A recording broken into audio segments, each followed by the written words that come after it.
In this video, I will explain what are the key components of HVAC systems and why it is important for quantity surveyors to understand them in construction projects. Thus, the major components of an HVAC system are first is heating and cooling equipment. This includes furnaces, boilers, air conditioners, chillers, and heat pumps that add or remove heat from the indoor environment to maintain comfortable temperatures. Second is ventilation and air distribution systems. These ensure the exchange of indoor and outdoor air to improve indoor air quality and provide fresh air for its occupants. Its components may include fans, ductwork, vents, and air filters. Third part of an HVAC system are controls and thermostats. HVAC systems are controlled by thermostats and sophisticated control systems that regulate temperature, humidity, airflow, and other parameters to maintain optimal comfort and energy efficiency.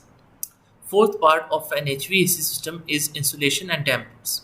Insulation helps to prevent heat loss or gain in ductwork and equipments, while dampers control the airflow within the ductwork to optimize temperature distribution.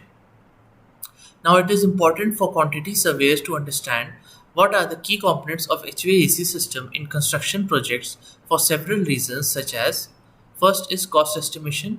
Quantity surveyors need to accurately estimate the cost of HVAC systems, including equipment, materials, labor, and installation, to prepare comprehensive project budgets and cost plans. Second is procurement. Understanding the HVAC components helps surveyors in selecting suppliers, negotiating contracts, and procuring materials and equipments at competitive prices. Third is quality controls.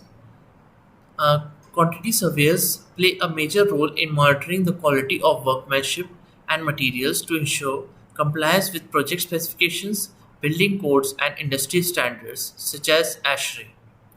Fourth is value engineering.